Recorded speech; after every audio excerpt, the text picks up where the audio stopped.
Alright, so thank you guys a lot for coming to my presentation. This is my personal product. So I'll just talk a little bit about the mission which came with it. So I was sitting one day and then I thought about all the third grade years and the junior school years and what I used to do with my friends. And I remember that a common thing we used to talk about was actually how we thought that smoking was so lame and how we thought that it was so scary and distant and we would never do such a thing. And then as we grew older, we kind of divided in our thoughts. So during middle school, they were actually a lot more liberal towards it. So they thought that, yeah, okay, maybe in the future I might just try a cigarette, maybe I'll be a smoker, it doesn't really matter, it's not that important. And then now I'm in 10th grade and I wondered how it came to be that from such a general starting point, we now are so different from each other. And so that was my personal question that also motivated me to create this personal project. And the final reason was because I had to create a personal project. So I decided to make that one. Okay, so here's a basic overview of my presentation. We start off with colors and how, as people grow older, how they associate smoking with different colors. And then I talk about the people and emotions that they connect to smokers.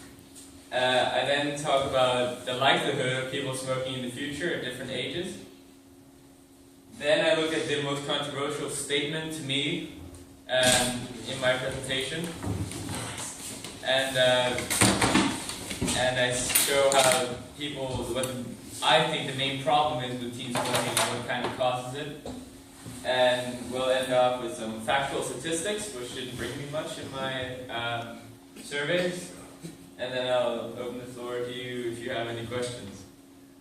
Okay, so one thing that I want to make clear is that people are addressed with smoking from a very young age. Even third graders, they tell me that their parents talk to them about smoking all the time. So here is my data that I collected for the different years. So as you can see, even in third grade, their parents are telling them about how the dangers of smoking. So both parents and students are very aware of the problem that there is with smoking. And this is kind of the general comment which I heard on all my surveys, if they did make a comment, was that if you don't smoke before a certain age, we'll give you something. So there's kind of a reward with not smoking. So the early childhood, the most predominant colors, as you can see, were black and red. So roughly 25% of the participants in third grade associated smoking with red, which is quite a powerful color. It's a very intense and dangerous color, which is why you, for example, use red to signify danger on a road or something. So that was the main color. That was one of the colors they associated it with. And then the next color, and the most predominant color, was black, because it represents death and danger, basically, generally. And I find this very interesting because it means that instinctively children are repelled by the idea of smoke and inhaling something like a toxin like smoke and cigarettes. As we move on to the middle school, the red color is more exchanged for purple and blue colors, which I think is because the students are now, they're bombarded with loads of different facts and warnings about smoking. And when I researched into what the different emotions which are connected with colors are, brown and purple are often very resentful colors. So it's not so much fear, it's more of a resentment against the actual idea of smoking. And I think this is due to the fact that the students are often told about deaths which come with smoking and the many different dangers with it. And I also think that the brown is also because they see a lot of images of brown lungs which are filled with tar or something like that. And then the black still remains the most predominant color in it, showing how even as they grow older they still associate it with something that is very near to death. And then as we move on to the teenagers, we go back to that third grade mindset where they associate it with something dangerous and very that can cause death. And I think this is because they've settled down. They've been told so many different facts about smoking and all the dangers that come with it, and then they go back to the original opinion they had in 3rd grade and how instinctively they knew it was bad, and it stuck with them all the way to 10th grade and 11th grade. Yeah. So what type of person do people connect with a smoker? And the thing is that no matter if you're in 3rd grade or in 11th grade, the general trend for all of the grades was these two people. The youth and an angry man. And I think that the youth is actually kind of a problem that they all associate with it. Because when you often ask grown-up smokers why it is that they smoke, they don't connect it with something being, I feel stressed and therefore, they often connect it with something like, I feel stressed and therefore I smoke, or I'm having a personal problem. But then in 3rd grade, they associate a smoker with the youth just because that's a common stereotype for what a smoker is. And I think that this is a great problem because they just assume that when they are older, they will be smoking. And I think that the angry man is because of the anger and frustration that they feel towards smoking, which was shown in the color scheme. So they feel that someone who is smoking is also someone who has internal anger. So what is the chance of you smoking in the future? Well, this data actually didn't surprise me very much. I asked them a series of questions, which all basically summarized into this main point. And as you can see, around the 7th grade to 9th grade area is what I call the transition age, which is where they become most vulnerable to take up smoking, where there is a greater chance of them smoking than of them not smoking. So I think that this general area is the one which people have to strike down most hardly upon when they want to fight against teen smoking, actually. And then what you realize is that in 9th and 11th grade, they both say that they mainly think that they will probably smoke in the future. But then when you ask them, the question that they would be confronted with when they need to take that first cigarette, they all say no. And I think that this is a problem because the students, they simply assume that they will smoke.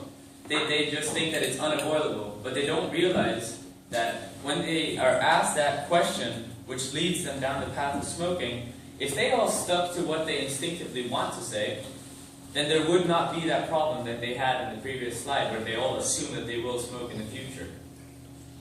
And so I think that this is the controversial statement which I was talking about earlier, is because the students don't realize that they control their future. They control whether they smoke or not. It's not something that they have to listen to society or just a stereotype. If they just simply say what they think they will do, then that's the best that they can do, and that's what they should do. And then what I want to ask you guys is after, if you ever had a cigarette, after your first cigarette, did your chance of taking a next one increase? Just put your hand up if you think yes. So you all think that there's not a very high chance, that the chances don't increase after you take that first cigarette. But in fact, not a single person who had taken my survey who had already had a cigarette said that they would never have one again. So yes, after you have that first cigarette, you probably will have another one, which is that danger of the first cigarette. It starts off that snowball, which can lead into a day-to-day smoker, a chain smoker. So I think that this is also another problem which comes with teen smoking, is that after they had their first one, they feel that it's not so important anymore whether they have another one. I mean, they've already had one, so there's no point in stopping now. And now I come to the factual statistics. So, have you ever had a cigarette? And this is actually kind of scary. In 3rd grade and 5th grade, there were 3 to 4 students on average that had already had a cigarette. And then my immediate reaction was, I assumed that they were simply lying. So then I asked the teacher, do you know who these students are? And she's like, yeah, it's these 3 kids here. And so I talked to them, and they agreed with it. They said, yeah, when I was in 1st grade, me and my dad were at home, and he allowed me to have a cigarette. And I feel that this is just one of the most catastrophic things in the world. When I was in 3rd grade, I wouldn't go near a cigarette. I would hold my breath for an hour if I had to, if I was in a room full of cigarette smokers. But now there's a general trend of early smokers, actually. And then as we move on to the transition age, as you can see again, this is the most rapid increase in smokers. So around the 7th grade age is where they become most vulnerable to taking up smoking because they reach that mature age, they believe. And then I want to touch down on the pressure that comes with a cigarette. So as you can probably assume, the red bar is that they felt pressure into taking their first cigarette, which I feel is kind of a problem because friends today, they shouldn't be there to pressure people into taking different toxins. They shouldn't pressure them into being some people that they don't want to be. They should pressure them into being the best that they possibly can be. And that's why I feel that this is not something pretty to look at, that over 70% of students feel pressured into taking their first cigarette. And I just want to end it with this quote by Mark Twain, which I don't know very well. But he says, "Giving up smoking is one of the easiest things in the world," because he's done it oh so many times. And which kind of says how it's just something that you don't even want to get started on. Once you take that first cigarette, the chance of you having another one just increases, and it just keeps going from there. So my advice is just don't even take that first one if you haven't already. And now I want to open up the floor to you guys. If you have any questions about any of the general data that I collected. Yeah? You had like a statistic, you was like, can you go back?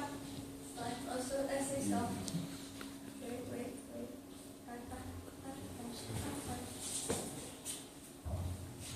Back.